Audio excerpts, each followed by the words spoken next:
actually running. He was in a rush.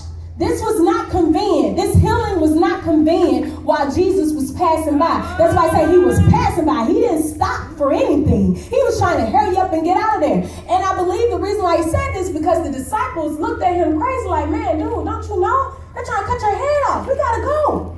Man, people in your life will always try to convince you that you're not supposed to be doing what God has told you to do. They could be your best friend. These were the disciples. This was his trusted ones. But he understood that even though it is day, God sent me to do this right here, right now. It doesn't matter how it looks. It doesn't matter who's chasing me. It doesn't matter how much money I don't have. It doesn't matter on the people I do not know. God sent me. And I must do it today. I have to do it today. That's called no excuse. Don't make excuses on why you can't be great. And don't let other people make excuses on why you can't be great. Preach. Don't believe the hype. Walk in the authority that God has told you. I say it all the time because you have the power. Life and death is in the power of the tongue. And I believe it starts in the heart. Because whatever you feel, you're going to speak. It's just going to come up like throw up. No matter how much you want to suppress it, no matter how much you don't want to think about it, whatever you have in your heart is what you're going to speak. If you have an excuse and your excuse is, I can't do it, guess what? You're going to walk around like, I can't do it. I'm on my children all the time about how they think in their mind. I tell my son all the time, he probably can attest to it, say, baby, don't walk around defeated in your head about anything. The only reason why LeBron James is the best because he calls himself what? The best. He called himself a king. So he walk around as if he's a king because he believes it in his heart. And therefore he's acting out the things that he believes. And guess what? We all have to accept it. Amen. Preach. I am the man. We have to walk around with that. We have to walk around with that type of mentality. So therefore we can live the life that nobody else can live. I'm the man. Yes. Don't give up just because you have faced opposition.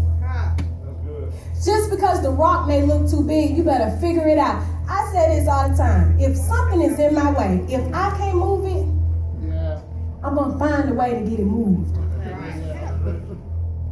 Sometimes all you need is a little push. Then I have another analogy. I'm tired of people saying I need a little push. You need a little pull. Because guess what? When people stop pushing you, you stop going. But as long as you pulling to your destination, you're going to keep going because the energy is on you and not on them. Amen. Sometimes we lose energy because we want people to push us to our destination, but we got it backwards. We need to be pulling to our destination. That way, if they stop pushing, thank you so much for the help, but I'm just going to pull my way back up to the next level, to the next elevation. I'm going to keep reaching for God. That's why he says, look to the hills from which cometh all of your help. Your help comes from the Lord. All right. Next point. Time to get dirty. Turn to them and say, get dirty. Get dirty. See, the thing about healing, the thing about elevation, we think it's always supposed to be pretty. We think it's supposed to go our way every time, and I do this too. John 9:6 says, after saying this, he spit on the ground, made some mud with saliva, and put it on the man's eyes. Go, he told him, wash in the pool. This word means sin. So the man went and washed and came seeing. Sometimes when you are being blessed, sometimes when you are being elevated, it gets a little murky. It doesn't feel good. Sometimes you have to do stuff that are very uncomfortable for you. That's why we can't live in a world of complacency. That's why we can't be too comfortable with the people that are around us. That's the reason why we can't be too comfortable with a job, J-O-B, just over broke. We got to find another way, another means of income so that we can live the life that God has purposed for us. But it's not going to always feel good. You have to work 4 times as hard as you do on your own entrepreneurship than you will on a job. It's not going to feel good, but I promise you it's worth it.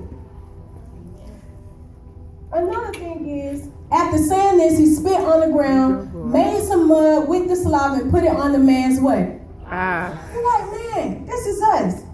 Do you notice that God is touching the same wound that is hurt?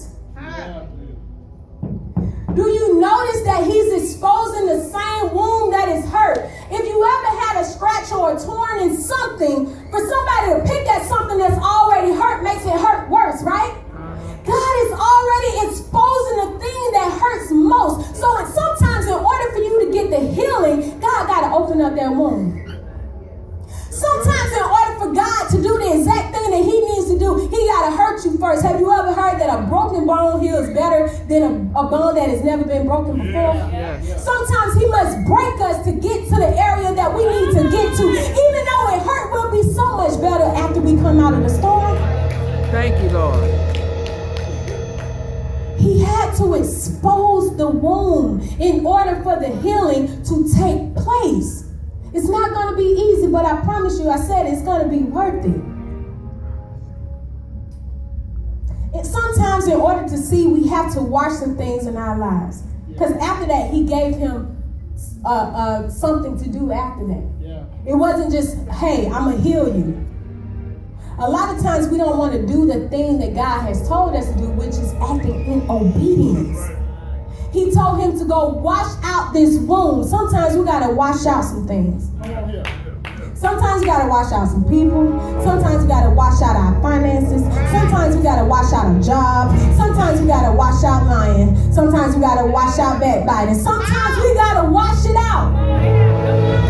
There's a lot of stuff we need to wash out of our lives. Are you willing to go and wash it out? After he did this, after he exposed the wound, he then gave him something to do afterwards. The act of obedience will always get you to the level that God wants you. You just have to act in obedience in order to get there. The man probably didn't trust the method, but guess what? He trusted the person. Sometimes we don't have to trust where we are in our lives, but guess what? I always put my trust in God. Amen. I lean to him. That lean not into your own understanding, but acknowledge him, and he will what? Direct your path. Your path. Acknowledge him. Acknowledge him. God made me, flaws and all. I don't need likes. I don't need friends. Preach. All I need is Jesus. And the thing was, once he got there, guess what they said? Who is that man? Who is she? Who is that man? You know why?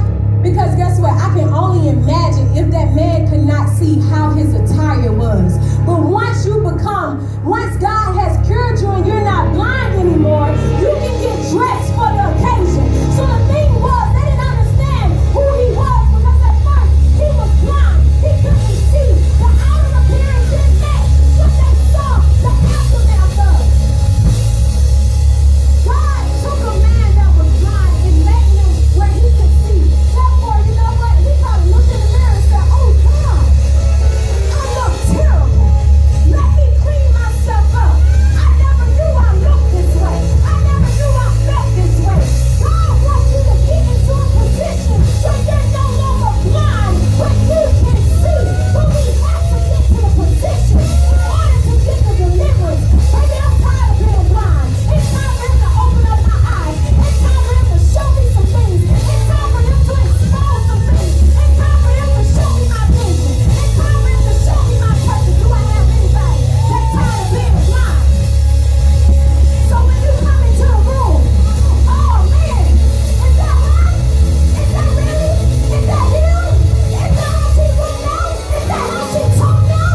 well from which it came. You got to work it because you want